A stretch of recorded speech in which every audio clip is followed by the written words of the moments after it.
Morant with a running start. Elevates. Oh, it dunks. Oh, my goodness. Tie game in overtime. Gasol will turn. His heave is good. Memphis on top. 7-10 remaining. Conley now with three. Count it. A 15-point lead for Memphis. And Blake Griffin gets into it on the floor with Randolph. Hard to tell if there are any punches being thrown under there, but Griffin took acceptance. Adams going long. Morant. He hit it. John Morant, insanity. You gotta be kidding me. Welcome to Grits and Grinds, a Memphis Grizzlies podcast. Grizzlies win edition. My name is Keith Parish. The Grizzlies beat the Brooklyn Nets in an amazing game on Monday night.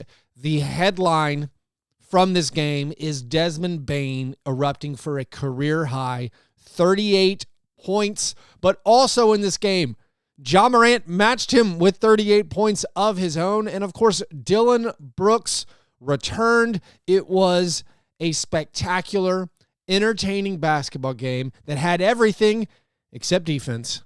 And we saw Desmond Bane break his shooting slump in outstanding fashion. What an amazing game. Ja and Desmond combined for the most points between two players in Grizzlies franchise history. Also, they both had 38 points and 7 assists. The 7 assists ties Desmond Bane's career high. Desmond Bane set a regular season career high with 8 made three-pointers, matching the 8 three-pointers he made in a game against the Timberwolves in the playoffs. Also, 32 of Desmond Bane's points came in the second half. That is the second highest total in Grizzlies franchise history for points and a half, behind Ja Morant, who had 34 in the second half, and Jaren Jackson Jr. back in that Bucks game years ago had 34 points in the second half. So the only 3 Grizzlies players in franchise history to have a 30-point half: Desmond Bane, Ja Morant, and Jaren Jackson Jr. One of the incredible aspects of this game is Bane and Morant, our super young backcourt, outdueled Kevin Durant and Kyrie Irving. Both Durant and Irving had spectacular games. They both scored 37 points apiece. They scored 37 points apiece and combined for 72% true shooting. The Grizzlies had no answers for Kevin Durant and Kyrie Irving on defense. Their answer was offense, to outscore them, to outshoot them. Unbelievable stuff. Morant and Desmond Bane became the first Grizzlies teammates to both score over 35 points since Mike Conley and Jaren Jackson Jr. did this in 2018, and that game was also against the Nets. Desmond Bane's eruption was especially cool because he was in first half foul trouble, only scored 6 points in the first half. We know he'd struggled through the first 3 games shooting the basketball. Everyone said, just be cool, it's going to come. And then it did. In the third quarter, he had 19 points. The Grizzlies themselves scored 45 points in that third quarter. That 45 points is tied for the third highest scoring quarter in franchise history. The franchise record for points in a quarter is 55 points. Came from the end of the season game against the Pelicans last year. This is the 5th time in Grizzlies franchise history they've had a quarter scoring 45 or more points. 3 of those 5 instances are in the last 3+ years with Taylor Jenkins and Ja Morant. The Grizzlies as a team finished with 134 points, and they have now won. This is a remarkable stat I didn't know until I got a tip-off from Rob Fisher on the Bally's Sports postgame show. The Grizzlies have now won 34 consecutive games when scoring at least 120 points. That's incredible. The last time they lost when they scored over 120 points was against the Utah Jazz in Game 2 of the playoff series. And the Grizzlies basically needed every one of those points as they gave up a lot to the Nets. The Nets dropped 124 points. The Nets scored 69 points in the first half The Grizzlies lost that second quarter 35-25. The Grizzlies have now in their last 3 games given up on average 67.7 first half points. However, we saw the Grizzlies defense tighten up in that third quarter as needed. And of course, the firepower overcame the Nets. The Grizzlies are winning games on offense, and it is super fun. It is very, very enjoyable. Don't know how long it's going to last, but man, so far the ride is pretty fun. Like for the game, the Nets made 54% of their field goals, but very importantly, they only connected on 9 3-pointers. The Grizzlies won the 3-point battle once again. Interestingly, the Grizzlies have been outshot in every single game this year. They haven't yet had a higher field goal percentage than their opponent, but they're winning the 3-point battle. The Grizzlies, by the way, improved to 10 and 179 all time when their opponent makes at least 54% of their field goals. Now let's talk about Ja Morant. I mean, Ja Morant with an unbelievably spectacular game. He didn't miss his first shot till the end of the first half. He had 33 points midway through the third, and what is he like? He's like third billing here. Ja Morant continues this MVP push. He looks like the best player in the league. He leads the NBA with 35.3 points per game. He's only playing 33 minutes per game. That means his per 36 average is 38 points per game. His per 100 possession scoring, all right, last year it was 39.2 points per 100 possessions. Better than every one of Allen Iverson's seasons except one. And I predicted, hey, I think he can increase that. Well, I didn't see this coming. Right now, Ja Morant is averaging 51.6 points per 100 possessions. I don't know what to do with that stat. It's mind-boggling. 86-87, Jordan scored 46 points per 100 possessions. Ja Morant is shooting 60% from 3. As my co-host John Burr said on Fast Break Breakfast on Tuesday, he only makes 3 shots. Impossible layups, wild mid-rangers, and dagger deep 3-pointers. Everything's going in. 60% from 3, 12 for 20. It's not 3 for 5 for the season. No, he has 12 made threes. He's averaging 3 made 3-pointers per game. Players are going under the screens. He's hitting those walk-up, top-of-the-key 3-pointers. But he's also hitting these deep daggers. This is the 12th game of Ja's career, including the playoffs, with at least 35 points, 5 rebounds, and 5 assists. That's the 9th most games ever for players 23 and under. The only players with more 35, 5, and 5 games through their age 23 seasons, LeBron James, Oscar Robertson, Luka Doncic, Tracy McGrady, Michael Jordan, Trae Young, Rick Barry, and Devin Booker. For players aged 23 or younger, Ja Morant now through 4 games has posted the 5th highest point total. This is since 1983. The 5th most points through 4 games since 1983 for players 23 or younger. The only players with more points after 4 games, Michael Jordan, Anthony Davis, Giannis, and Shaq. Not only is he leading the NBA in points per game, he's leading the NBA in free throw attempts and free throw makes. He's making 86% of his free throws. 86% of his free throws on massive volume. I don't think the 35 points per game is going to keep up. Whatever affliction I have that doubts Ja Morant, I hope I continue to be wrong. Clearly, I don't think anyone believes 60% from 3-point line is going to keep up. The free throws, all right, if you gave me an over-under of 83% for the year, I'd probably still take the under. But I just asked for 80%. I asked for 80% from the line. And so far, making 86% on 11 attempts per game, that's incredible. In his first 3 seasons, Ja was 75% from the line. That could represent a huge boost for the Grizzlies.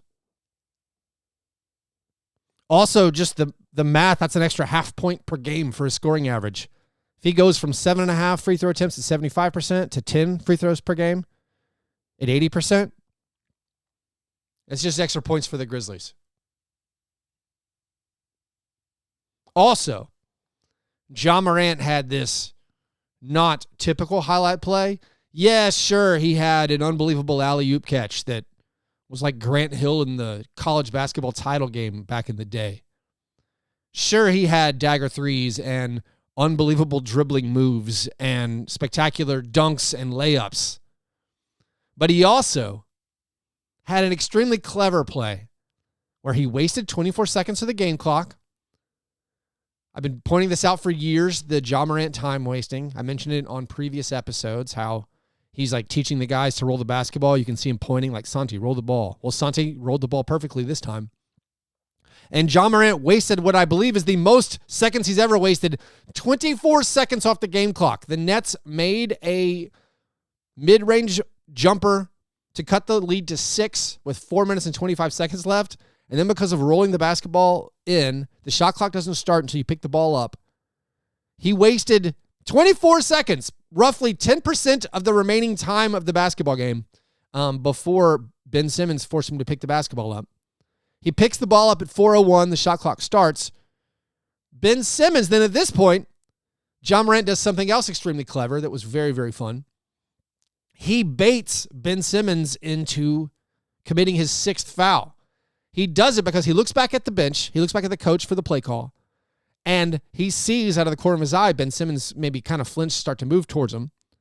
And he remembers back to his rookie season. He addressed this in the postgame. He said, I remembered back in my rookie season, I looked back at coach for a play, and Ben Simmons stole the ball from me.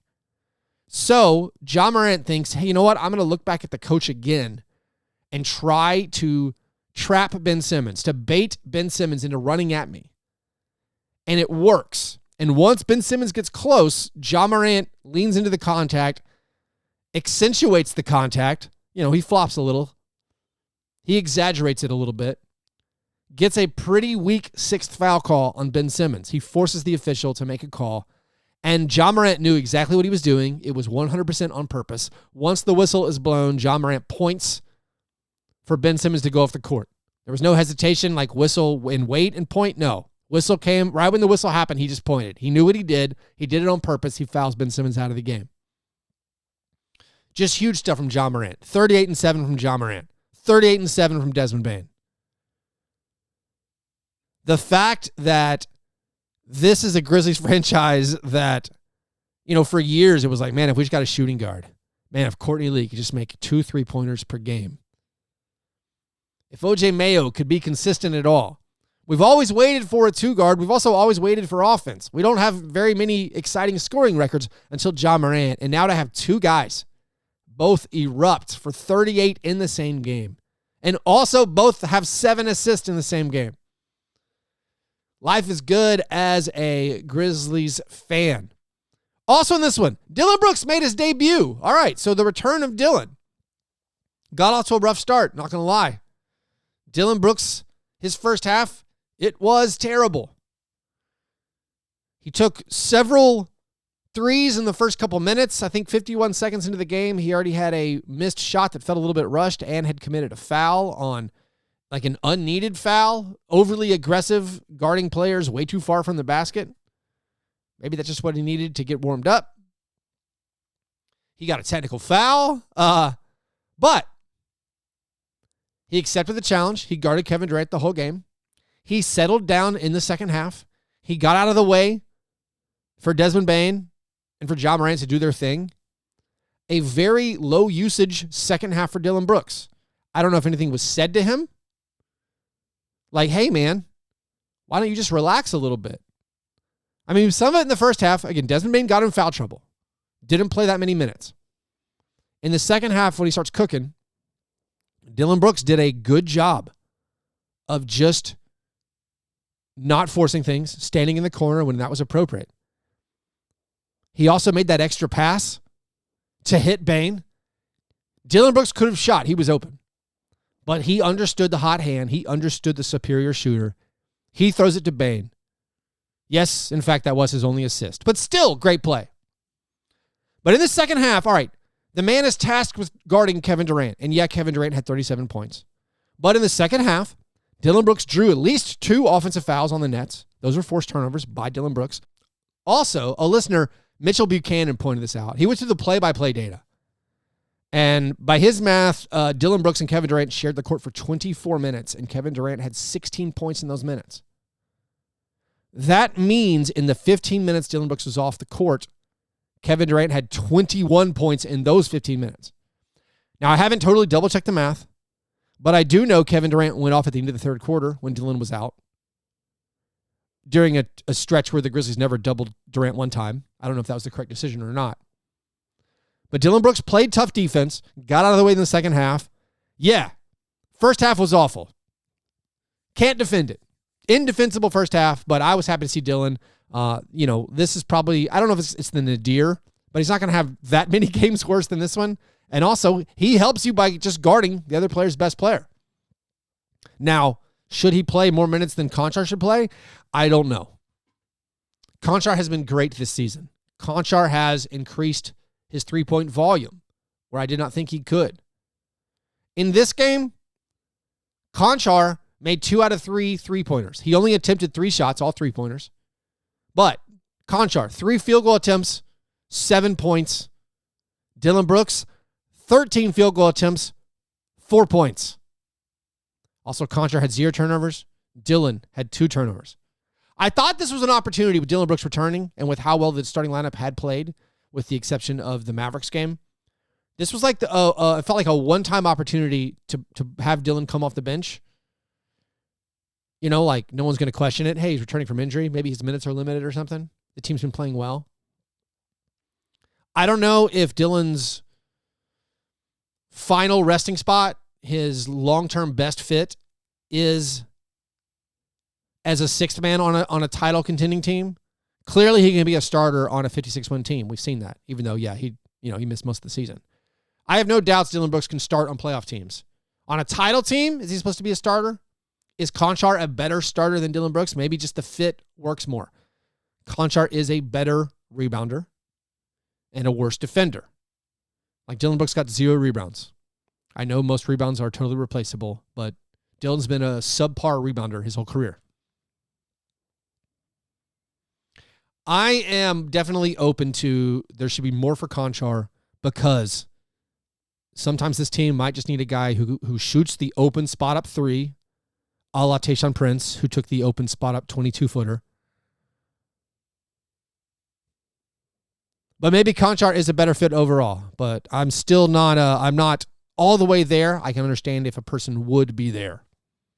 Santi Aldama had an excellent game. Once again, his 2 home games so far from Santi have been, I don't want to say perfect, but essentially flawless. I mean, so good. He made his first 4 field goal attempts, made 6 of 8 field goals for the game, had 17 points.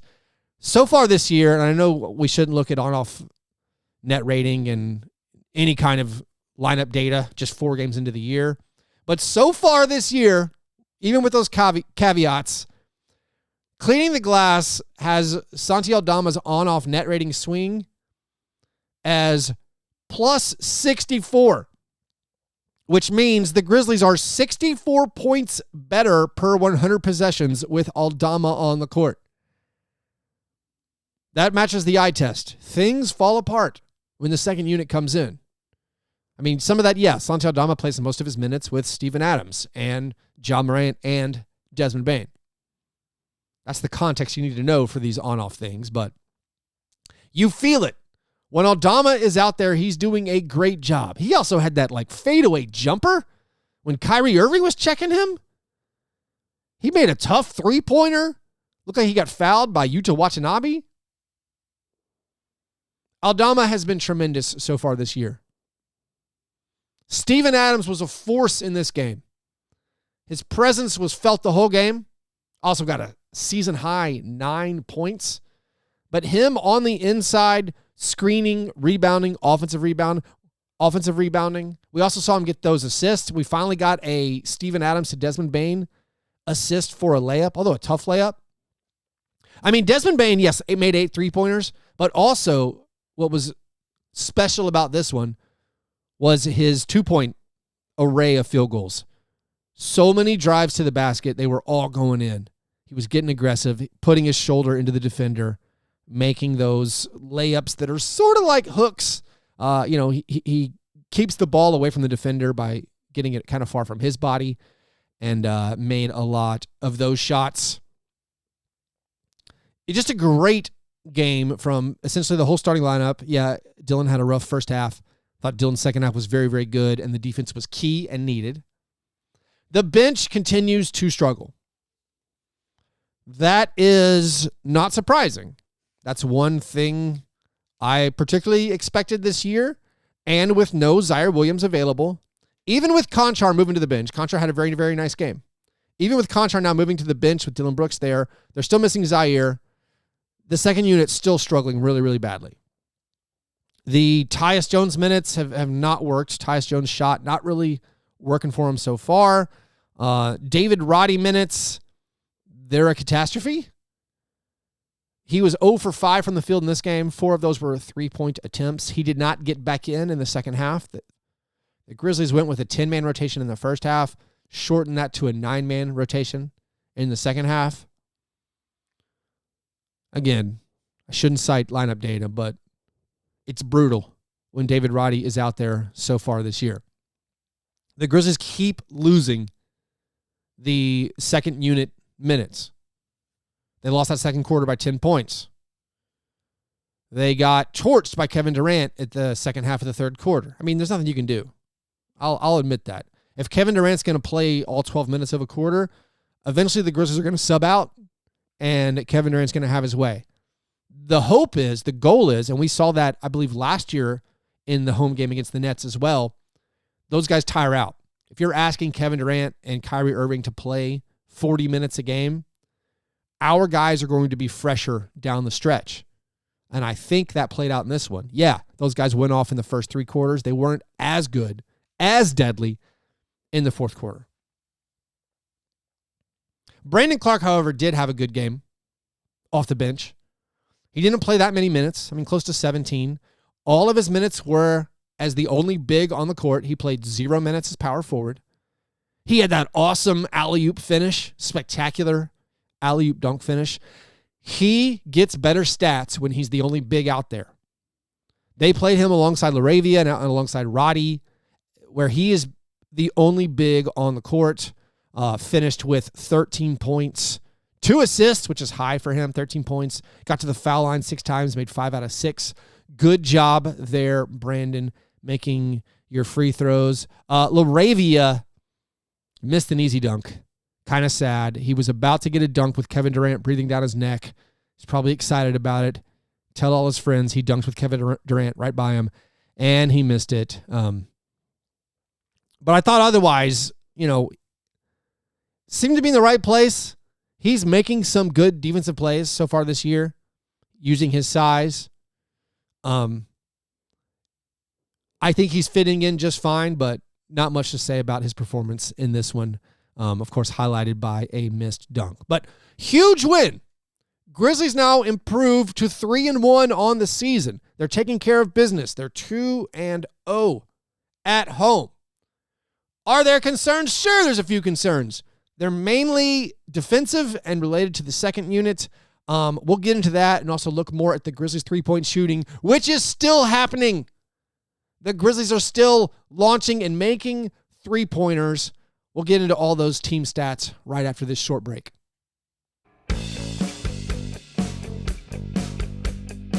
Grizz Nation, the Grizzlies want you to exercise your right to vote. Avoid the lines on Election Day, Tuesday, November 8th, and early vote now through November 3rd. Get ready for Election Day by making sure you know the candidates and where your polling location is by visiting grizzlies.com/vote.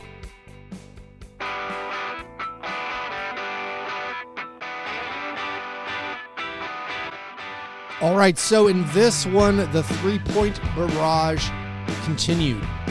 The Grizzlies made 16 3-pointers compared to 9 from the Nets. Thus, the Grizzlies win the 3-point battle by 21 points. And now, this is the third game of the season the Grizzlies have made at least 16 3-pointers. It is no coincidence. They are 3-0 in those games. Last season, they only made 16 or more three-pointers in 12 games during the regular season. They've now done that in 3 of the 4 games this year. Made three-pointers has always correlated to victories under Taylor Jenkins. Yes, there's a league-wide correlation, clearly, obviously. It's easier to win when you're making three-pointers. Last year, the Grizzlies were 46-10 when making 10 or more three-pointers. So it's always been the thing with the Grizzlies. If they make three-pointers, they win at an elite level. Now, I had my concerns the three-point shooting would take a step back. We wouldn't get as many three-pointers up. Completely wrong. The Grizzlies, for the 4th year in a row, have increased the number of three-pointers they've taken per game. And we're quite obviously dealing with a small sample size. We're just 4 games in. But the three-point shooting has been spectacular just in the volume. I mean, yeah, and the accuracy. The Grizzlies right now, after 4 games, are averaging the 4th most three-pointers attempted and the 2nd most made. The Grizzlies are 2nd in the NBA in made threes per game. They are making a very respectable 38.4% of their three-point attempts. That's good for 9th in the NBA. The Grizzlies are now 30-2 in the past 2 seasons if they make at least 38% of their three-pointers. If you listen to Grits and Grinds last season, this was a stat we went over a lot. When the Grizzlies just made 35% or more of their three-pointers, league average is normally right around there, the Grizzlies were virtually unbeatable. Last season, they were 35-5 in the regular season when they shot at least league average from 3, 35%. That is a 72-win pace. That's the Jordan Bulls playing against a league soft with expansion. The Grizzlies are elite when they make the three-pointers. So far this year, they have made their three-pointers. And they've needed to because some of the numbers on defense are grisly. It's interesting just the way they said. It's interesting because they talked about how, or I talked about how, it was a conscious decision to change the way they found success. Last year's success was based on forcing turnovers, second chance points. They've stated they want to be better in the half court. This game was an elite half court game. Yeah, it's probably an outlier because Desmond Bane and Morant were both on fire. I mean, I think that is the Grizzlies' formula. Let Desmond Bane and Morant win us basketball games, and that, in fact, is going to win us most basketball games because those guys are awesome. But it's interesting that the actual recipe for success so far has totally swapped. Last year, the Grizzlies were 1st in fast break points, 4th in forced turnovers, 1st in second chance points, 1st in points in the paint. This year, they're 8th in fast break points, but they're 29th in opponent turnover percentage, so 29th in forcing turnovers. They're just 12th in second chance opportunities. They're 17th in points in the paint. Now, none of that matters. It doesn't matter how you get your points. It just matters that you get the points. Like what's changed this year is they're 3rd in the NBA in the percentage of the points derived from three-pointers. Last year, they were 27th in percentage of points that come from three-pointers. So they're depending on the three-point shot more and more. And so far, it's working for them. Now, I do think, sure, it doesn't matter how you get your points. But the defense is going to have to improve if you're going to beat the elite teams. I don't know if the Nets are an elite team. I mean, the Grizzlies were favored. I assumed they would win, or I thought they would win. The Grizzlies have taken care of business. They've beaten all 3 teams they were favored to beat. But to beat the elite teams, eventually you're going to have to turn that defense up. And we know last year the defense got off to a very, very slow start as well. But right now, the Grizzlies are 29th in defensive rating. They're 28th in defensive rebound percentage, which means we're not keeping the other team off the glass. We're getting crushed on opponent offensive rebounding. Like just the overall numbers, if you want to go from, let's throw out the garbage time, that 4th quarter of the Mavericks game, the cleaning the glass numbers. Last year to this year. Last year, the Grizzlies were 5th in defensive rating. This year, they're 28th. Last year, they were 11th in effective field goal percentage defense. This year, they're 21st. Last year, they were 4th in forced turnover percentage. This year, they're 24th. Again, not forcing turnovers. And last year, they were 13th in opponent offensive rebound rate. This year, they're 27th. So they're not getting stops. They're not forcing turnovers. They're not clearing the glass, which is part of obviously getting a stop. But so far, the offense has compensated for that. Whether or not that formula continues to work, I'm not convinced. I'll settle for average defense. If we're getting this elite offense, all right, average defense is going to do it. But so far, so good. Ja Morant looks like the best player in the NBA. He's definitely up there with Giannis Antetokounmpo, Nikola Jokic, Kevin Durant. I mean, he just outdueled Kevin Durant. And Kevin Durant had a lot of nice things to say about Ja Morant once again. Ja Morant is elite. Ja Morant is special. Basically, I keep pinching myself that Ja Morant is a Grizzly. His stats, again, defy easy explanation. They're impossible, what he's doing so far. And Desmond Bane, again, I predicted that year 3 jump. I believe in it. It was good to finally see that come to fruition. Now the Grizzlies go on a road trip where they should, or they need to take care of business. They play Thursday night, 9 p.m. against the Sacramento Kings. Then they have 2 games against the Jazz in Utah. The Jazz off to a somewhat surprising 3-1 start. And then next Wednesday, they wrap up the road trip. The last game of that road trip is against the Portland Trail Blazers, who are currently undefeated. I don't know if the Grizzlies will be favored in every game, but it wouldn't surprise me. Obviously, the Trailblazers could be the game where the Trailblazers are favored. I don't know if Zaire Williams is going to play. Haven't heard an injury report updating him. But this is a good opportunity for the Grizzlies to continue to get off to this strong start, and then eventually the reinforcements of Jaren Jackson Jr. are going to come. But what an amazing game. I don't know what it is about these Nets games, but the Grizzlies seemingly always have very entertaining, exciting, and memorable games against the Nets. And oh, by the way, Ja Morant and Taylor Jenkins have never lost to the Nets. The only team they are undefeated against. Anyways, I appreciate you listening to this episode. Please, if you haven't already, subscribe to the YouTube channel. Give me a 5-star rating on whatever podcast app you are using to hear this show. Hope you have a great Wednesday. Talk to you soon. Go Grizz.